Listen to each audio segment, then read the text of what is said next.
할렐루야. 우리 부흥성회 이후 우리 하반기 첫 새벽 이슬 또 기도회의 첫날 올라오신 우리 성도님들 주님의 이름으로 환영합니다.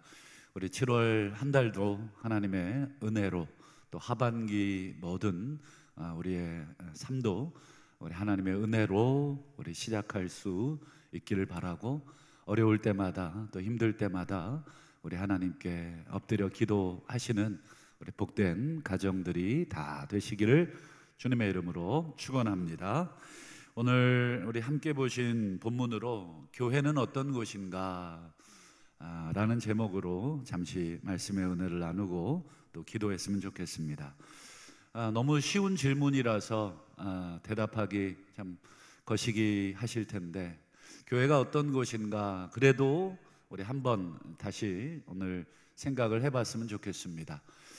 교회가 예수 믿는 사람들 모임이지 이렇게 우리가 알고 있습니다. 정답이고 100점짜리 대답입니다. 그런데 오늘 사도 바울은 그냥 예수 믿는 사람들 이렇게만 얘기를 하지 않는다. 그럼 사도 바울은 이 교회를 어떻게 얘기하고 있는가? 오늘 3절을 한번 먼저 보시면, 성령으로 아니하고는 누구든지 예수를 주시라 할 수 없다, 이렇게 하고 있잖아요. 이거를 긍정문으로 바꾸면 성령을 통해서 예수님을 주님, 예수님을 이 주라고 하는 것은 메시아, 그리스도 이런 뜻이잖아요. 그래서 예수님이 메시아입니다. 우리가 기다리던 메시아고 예수님이 하나님이 약속하셨던 메시아입니다 라고 고백하는 사람. 근데 그 앞에 보니까 성령으로 이 성령을 쓱 끄집어 드리고 있는 것입니다. 예수님을 주님으로 믿는 사람인데 그냥이 아니라 성령을 통하여, 이렇게 정의를 해주고 있습니다. 한마디로 요약을 해보면 교회란 성령을 통해 예수를 메시아로, 하나님의 메시아로 온 세상의 문제, 우리 인류가 떠안고 있는 아담과 하와가 이 땅에 끄집어 온 그 죄의 문제, 이제 로마서 여러분 6장, 7장에 가면 여러분 길게 아담의 죄에 대해서 사도 바울이 얘기를 하게 됩니다. 그 아담이 갖고 온 인류의 역사 속에 끄집어 온 그 죄의 문제를 해결해 주실 분으로 믿는 자들의 모임, 이게 교회라고 정의를 합니다. 여러분, 이런 정의가 옳다면 성령을 통해서 예수를 메시아라고 믿는 사람들 모임이라는 이런 교회에 대한 정의에 동의가 된다면, 오늘날 교회를 바라볼 때 우리가 신앙생활을 하면서 도대체 왜 이렇게 교회 문제가 많지? 도대체 왜 이렇게 다 예수 믿는 사람인 것 같은데 왜 이렇게 세상 사람들보다 더 못하지? 왜 이렇게 서로 이렇게 품어주질 못하지? 왜 이렇게 서로 원수처럼 지내지? 이런 고민들이 어느 정도 여러분 이해가 되고 해결이 됩니다. 이 정의가 옳다면, 그리고 이 정의를 인정한다면, 오늘날의 이 돋보기를 가지고 이렇게 교회를 보고 성도들을 볼 때, 이래서 교회가 문제가 있고 어려움이 있구나. 제가 무슨 말을 드리는 거냐면, 교회를 그냥 예수 믿는 사람 이렇게만 정의를 하는 것과 성령을 통하여 예수를 믿는 사람 이렇게 정의를 하는 것은 굉장히 차이가 있다 하는 말씀을 드리려고 한 것입니다. 오늘날 교회에 하나님께서 많은 일꾼들을 세우셨잖아요. 그런데 가만 들여다보면 나도 마찬가지고, 가만 들여다보면 여러분, 성령을 통하지 않고 교회의 직분과 또 사역을 맡고 있는 사람들이 있음을 여러분 보게 되나요? 아니면 그런 경우 본 적이 없나요? 그런 경우 많이 봤을 겁니다. 교회 직분을 맡고 있는 사람들 한번 나를 포함해서 한번 이렇게 돋보기를 가지고 정직하게 나 자신을 한번 들여다보십시오. 여러분, 내가 과연 예수를 주라고 고백하고 있는 건 맞는 것 같은데 그 기저에 있는 성령을 통하여서 내가 예수를 주님이라고 고백하고 있는가? 이게 뭔 차이냐를 우리가 모르면 여러분, 교회를 굉장히 어렵게 만드는 주범이 될 수 있다는 것입니다. 성령을 경험하지 못한 사람들이 은사를 받고, 성령을 경험하지 못한 사람들이 직분을 받고, 성령을 경험하지 못한 사람들이 사역을 하고 있으면 교회는 틀림없이 문제가 일어납니다. 왜 그러냐? 바로 성령이 어떤 일을 하시는지, 그리고 성령의 통제를 받지 않고 있기 때문에 그렇습니다. 성령의 통제를 받지 않는 사람들은 대부분 교회 내의 직분을, 교회 내의 어떤 사역을 자신의 지위로 생각을 하게 됩니다. 내가 그래도 교회 내에도 사람들 눈에는 저게 더 중요해 보이고 이게 별로 덜 중요해 보이고 하는 나름의 판단을 합니다. 아무리 똑같다 그래도 직업에 귀천이 없듯이 교회 내의 섬김에도 귀천이 없고 높낮이가 없다 그래도 사람들은 이미 세속의 가치관에 이미 물들어 있어서 어떤 섬기는 일들 또는 사역들을 다 자기의 기준대로 경중을 가지고 봅니다. 그렇기 때문에 나도 모르게 아니라고 교육을 받고 아니라고 아무리 생각을 해도 우리가 죄로 물든 사고, 아담과 하와로 인해서 우리 안에 있는 이 죄악으로 가득한 이 사고관, 이 세계관 때문에 나도 모르게 지위, 계급으로 생각을 해요. 그래서 아마 여러분들 신앙생활 하시다가 예수 믿지 않는 친구들 혹시 만나보셨나요? 예수 믿지 않는 친구들 만나는 가운데 이런 얘기 한두 명쯤은 하시는 얘기 들어보셨을 겁니다. 너 아직도 장로 못 달았어? 너 아직도 장로 못 달았어? 너 아직도 권사 못 달았어? 마치 사회에서 어떤 진급하는 개념으로, 달아야 되는 개념으로. 그냥 우리가 그 사람은 교회를 모르고 하나님을 모르기 때문에 우리가 웃어주지만, 여러분, 우리끼리도 그런 생각하잖아요. 우리끼리도 야, 부끄럽다, 내가 부끄럽고 또 저 사람이 도대체 문제가 뭐야, 이렇게 생각을 한다는 것입니다. 전부 다 입으로는 예수를 주라고 고백을 하지만 알고 보니까 성령을 통해서가 아닌 것입니다. 겉으로 고백되는 것만 가지고는 우리가 알 길이 없습니다. 우리는 인간이기 때문에 저 고백이 성령을 통해서 하는 고백인지, 아니면 어서 주서 들은 교회 생활 3년 이상만 하면 교회 용어 익숙해지고 교회 생활 익숙해져서 얼마든지 우리가 흉내를 다 낼 수 있습니다. 기도도 그럴듯하게 여러분 다 만들어낼 수 있고, 저 같은 설교자들도 얼마든지 이것저것 갖다가 그럴듯한 설교를 다 만들어낼 수 있어요. 아마 우리 성도님들도 연습만 하면 얼마든지 훌륭한, 저보다 더 훌륭한 설교자, 아니 정말 어떤 누구보다 더 탁월한 연설가로서 할 수 있을 것입니다. 근데 여러분, 그거는 여러분 다른 것입니다. 결국은 이런 말이 있습니다. 설교의 완성은 성령님이다. 결국 우리가 기도하고 이렇게 하지만 마지막에 여러분, 우리 설교문을 완성해 놓고 하나님이, 성령 하나님이 이걸 사용하지 않으면 나도 은혜가 안 되고 교회에도 은혜가 안 되고 덕도 안 되고 그렇습니다. 설교만 그렇습니까? 여러분, 우리가 교사로 섬기고 계시나요? 또 찬양대로, 또 주방에서 여러분, 성령을 통하여 사역하지 않는 것은 그냥 노동에 불과하고 그냥 사회적인 지위를 내가 누리는 것에 불과합니다. 그저 사회에서 어떤 총무 맡고 어떤 직분 맡고 하는 그 직분에 불과한 것입니다. 성령을 통하여 예수를 고백해야 되고, 성령을 통하여 여러분 은사를 받아야 되고, 성령을 통하여 사역도 해야 되고 직분도 받아야 됩니다. 그게 여러분 뒤에 나오는 4절, 5절, 6절 여러분 은사 그리고 사역, 직분 이 얘기를 사도 바울이 하는 것입니다.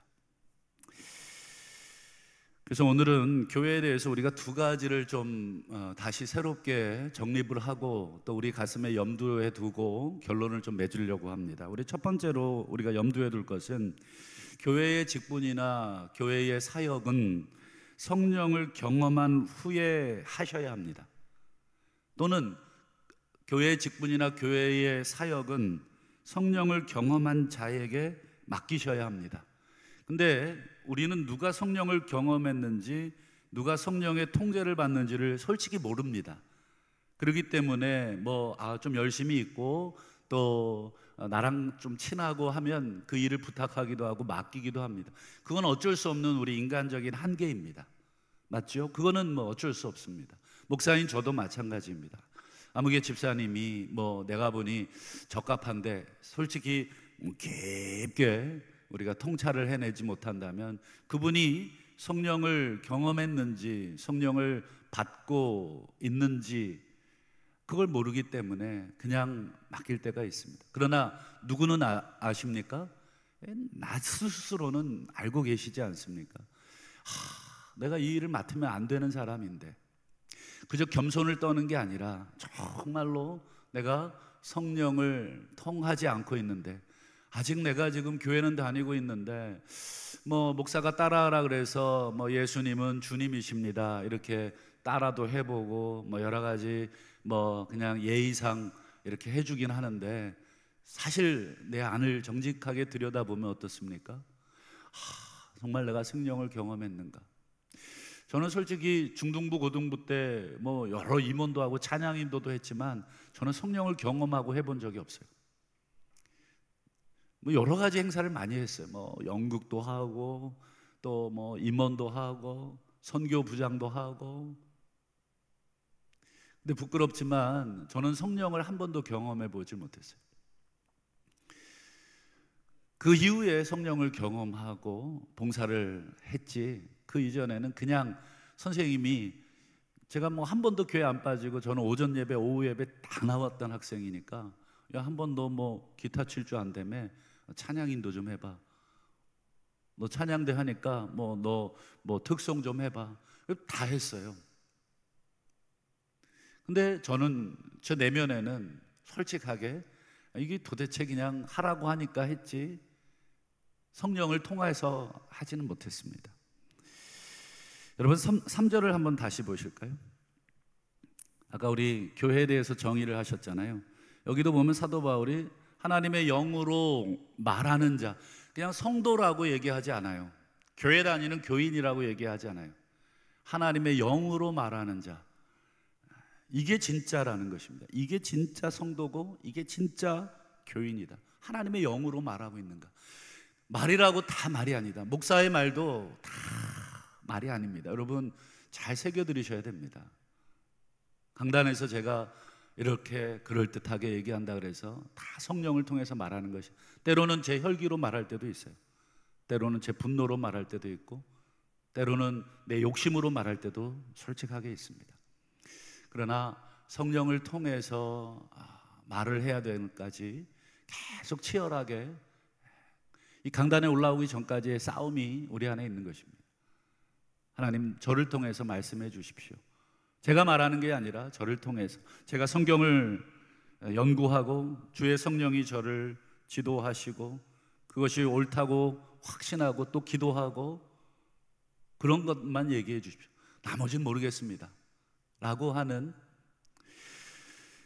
그리고 성령으로 아니하고는 누구든지, 이 두 가지, 사도 바울은 이 3절에서 하나님의 영, 성령이라는 말을 두 번이나 얘기하고 있죠. 계속해서 성령을 강조하면서 이게 바로 성도다, 이게 바로 교회다. 성령을 통하여, 하나님의 영을 통하여 말을 하고 또 여러 가지를 하는 사람. 여러분 모태신앙 또 교회를 10년 20년 여러분 다녔다고 여러분 어떤 하나님의 교회를 맡아서는 안 됩니다. 그건 나 개인에게, 다른 사람 볼 거 없어요. 다른 사람 너는 맡으면 안 돼, 여러분 그건 우리는 모르는 문제이기 때문에 나 스스로를 여러분 정직하게 하나님 앞에서 한번 되돌아봐야 됩니다. 나는 정말 성령으로 거듭나고 있는가? 그리고 성령을 통해서 생각하는 훈련이 돼 있고 성령을 통해서 말하는 훈련이 돼 있는가? 실수가 있으면 다시 성령께서 그것을 혼내고 계시는가? 너 왜 자꾸 그렇게 말해? 너 왜 자꾸 그렇게 행동해? 너 자꾸 왜 그래? 성령께서 계속 우리의 마음에 그것에 대해서 다시 피드백을 주고 계시는가? 이게 되게 중요한 것입니다. 우리가 뭔가를 막 말했다고 다 성령께서 하셨다고 착각하게 되는 경우가 많은데, 여러분 말을 해놓고 조용히 말씀을 보고 기도하면 이건 내가 정말 크게 실수한 것 같다. 그래서 이것이 깨달아지게 되고, 그리고 다시 이것은 안 되겠다, 이것은 용서를 구하든지 아니면 이런 것들은 다시 하지 말아야 되겠다. 여러분 이게 바로 성령의 통제인 것입니다. 성령께서 우리의 마음을 불편하게 하신다면 그건 아닌 것이죠. 이게 우리가 오늘 첫 번째 우리가 염두에 둬야 될 것입니다. 두 번째로 우리가 염두에 둘 것은 유익하게 하고 있는가입니다. 여러분 성령의 통제를 받았다고 하는데, 여러분 성령의 통제를 받은 사람은 반드시 성령의 열매를 맺게 돼 있습니다. 그렇잖아요? 성령의 열매, 그걸 안 맺는다는 건 이상해요. 그러면 성령의 열매는 뭘로 나타납니까? 내가 원하는 대로 나타나질 않아요. 성경이 그걸 알려주고 있잖아요. 그게 바로 7절입니다. 한번 보실까요? 7절, 우리 각 사람에게 성령을 나타내심은 나에게도 또 저 사람에게도 또 우리 모두에게도 성령이 나타났다고 한다면 유익하게 하려고 나타나신 것이라는 거예요. 여기서 유익이라는 건 내 유익이 아닙니다. 이게 도대체 누구 유익이냐 찾아봤더니 우리 새 번역이 그것을 조금 더 정확하게 번역을 하고 있는데, 공동의 유익입니다. 우리 전체의 유익, 교회의 유익입니다. 성령은 결국은 교회의 영이잖아요. 성령은 결국 교회를 이끌어 가시는 진리의 영이시잖아요. 그렇기 때문에 나 한 사람을 위해서 성령께서 나타나시지 않는다. 그래서 이 전체의 유익을 위해서 성령께서 역사하신다. 그렇다면 여러분 성령을 통해서 내가 말을 하고 있다, 그러면 그 말은 교회 유익이 되는 말이고, 성령을 통해서 내가 직분을 받아서 사역을 하고 있다, 그러면 그건 내가 인정받고 있는 사역이 아니고 교회가 유익한 사역, 이게 열매인 것이죠. 그래서 그게 증거입니다. 성령은 교회를 계속해서 유익하게 하려고 각 사람에게 은사를 주시고 각 사람에게 이 일을 맡기시고 사역을 맡기시는 것입니다. 그런데 내가 성령을 경험하지 않고 그 일을 맡았다 그러면 여러분 굉장히 부담스러운 것입니다. 그 일을 할 아직 자격이 갖춰져 있지 않은데, 여러분 회사나 세상에서도 내가 그 포지션을, 그 역할을 맡을 준비가 안 됐는데 그 일을 맡잖아요. 밤에 잠이 오지를 않습니다. 내가 이걸 도대체 할 능력이 없는데 그 일을 도대체 날 뭘 믿고, 그러면 여러분 그 집단이나 또는 그 회사를 위해서 고사하시고 또는 사직서를 내야 되죠. 죄송합니다, 제가 아직 준비가 안 됐습니다. 그저 제 욕심으로 제가 할 수 있을 것으로 생각을 했습니다. 근데 이걸 하면 안 될 것 같습니다. 오히려 이 회사의 유익에 내가 누를 끼칠 것 같습니다. 제가 더 준비되거든, 제가 더 갖추어지거든, 그때 말씀드리겠습니다. 그래서 여러분 회사에 들어가면 수습기간도 있고 또 일을 하다가 계속 보수 교육도 받고, 그리고 자기의 역량 강화를 위해서 어떻게 합니까? 끊임없이 노력하죠. 우리 여기 공무원들도 많이 계시고 또 공직에 계신 분들도 많으신데, 그냥 그 일을 그냥 30년째 계속 똑같이 그냥 그 능력으로 하신 분은 아무도 없을 겁니다. 계속 끊임없이 자기를 갈고 닦듯이. 교회 일은 여러분 기능적으로는 익숙할 수 있어요. 찬양대 얼마든지 좀 잡을 줄 알고 목소리도 좀 좋고 노래 좀 할 줄 알면 천사의 소리를 얼마든지 낼 수 있지만, 성령을 통하여. 교사도 얼마든지 할 수 있어요. 얼마든지 학생들 가르칠 수 있어요. 그러나 성령을 통하지 않고서는 유익이 없습니다. 나에게 유익이 없고, 교회에 유익이 없고, 학생들에게 유익이 없고, 유익이 없습니다. 결국 성령을 통했느냐 통하지 않느냐는 열매를 보고 아는데, 결국 내가 속한 공동체가, 내가 맡은 그 일을 통해서 유익이 있느냐. 그럼 교회 안에 성도들, 교회 안에 은사들, 교회 안에 사역들 누가 지휘하십니까? 여러분 8절과 9절을 한번 보실까요? 여러분 계속 사도 바울이 성령으로 말미암아 지혜의 말씀, 같은 성령을 따라 지식의 말씀, 같은 성령으로 믿음, 한 성령으로 병 고치는 은사. 여러분 지혜나 지식이나 믿음이나 병 고치는 은사나 등등 교회를 이롭게 하는 이 모든 것들은 전부 다 성령으로 말미암아, 성령을 통하여, 같은 성령, 한 성령. 이 사람에게는 지혜의 은사, 이 사람에게는 지식, 이 사람에게는 믿음, 이 사람에게는 신유, 이 사람에게는 통변, 이 사람에게는 방언, 수많은 은사들이 있는데 전부 다 한 성령께서 그렇게 해서 사인을 주고 그 사람에게 거기 필요한 은사를 주신다는 것입니다. 그래서 성령께서 여러분 지휘하시는 것입니다. 공동의 유익을 위해서 서로 양보하게 하시고, 때로는 조율하게 하시고, 배려하게 하시고, 때로는 목소리를 좀 내게 하시고, 때로는 목소리를 좀 줄이게도 하십니다. 야, 좀 이제는 네가 목소리를 내야지, 또 네가 목소리를 줄여야지, 네가 배려해야지, 네가 양보해야지. 이런 모든 것들은 전부 다 성령께서. 그러니 여러분 내 기질이 있고 내 성격이 있는 거 여러분 다 아시잖아요. 성격 없는 사람 어디 있습니까? 한 성깔들 다 하실 얼굴들인데 여러분 다 성깔이 있습니다. 그러나 여러분 성령의 통제를 받지 않으면 여러분 그건 화음이 아니라 소음이 되는 것입니다.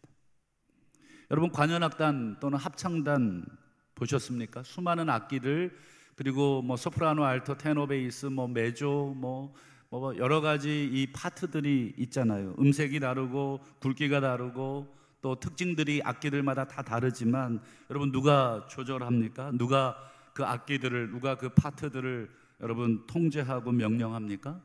지휘자입니다. 지휘자. 그래서 여러분 지휘자와 악보를 동시에 봐야 하는 것입니다. 여러분 찬양할 때 제일 제가 이 사람은 아마추어다 하고 생각하는 사람이 누구냐면 계속 악보만 봅니다. 지휘자 한 번도 안 봐요. 제가 이렇게 찬양대 할 때 보면 여러분 이건 틀린 것입니다. 지휘자와 악보가 같이 보일 수 있는 높이에 이렇게 그래서 올리는 것입니다. 지휘를 보고 그리고 악보를 같이 볼 수 있는 능력을 계속 키워내야 합니다. 여러분 교회의 지휘자는 누구십니까? 성령님이고, 교회의 악보는 무엇입니까? 성경입니다. 성경. 성경과 성령을 동시에 보지 않으면 여러분 내 마음대로 그냥 소리를 내고, 크기도 그렇습니다. 여러분 그냥 소리를 소리라는 소리를 낸다고 그게 합창이 되는 게 아닙니다. 여기서 지휘자는 그 소를 아주 여리게 내기를 원하는데 혼자 아주 강하게 소를 내면 쏠은 소리인데 어떻습니까? 그것은 지휘자가 지휘하는 소리에 소리 되지를 않습니다. 그래서 지휘자의 지휘의 이 약함, 그리고 강한 데는 막 이렇게 하잖아요. 근데 막 이렇게 하는데 소리를 안 내요. 그러면 지휘자가 답답한 것입니다. 그리고 약하게 내라고 막 요러고 손가락을 요러고 있는데 막 혼자 막 독창하듯이 크게 내요. 그럼 지휘자가 이 손가락을 또 이렇게 하지 않겠습니까? 여러분 이게 지휘의 역할입니다.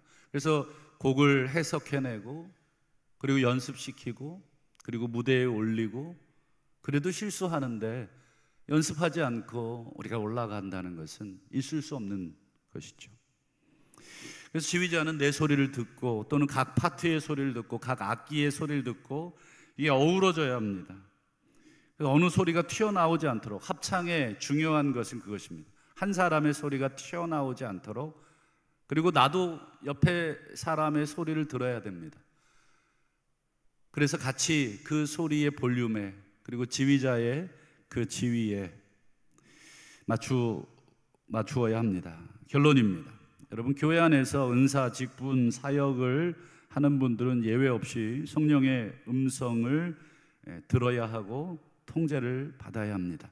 어떻게 듣고 어떻게 통제를 받습니까? 지휘자인 성령을 보고 악보인 성경을 봄으로써 우리가 통제를 받습니다.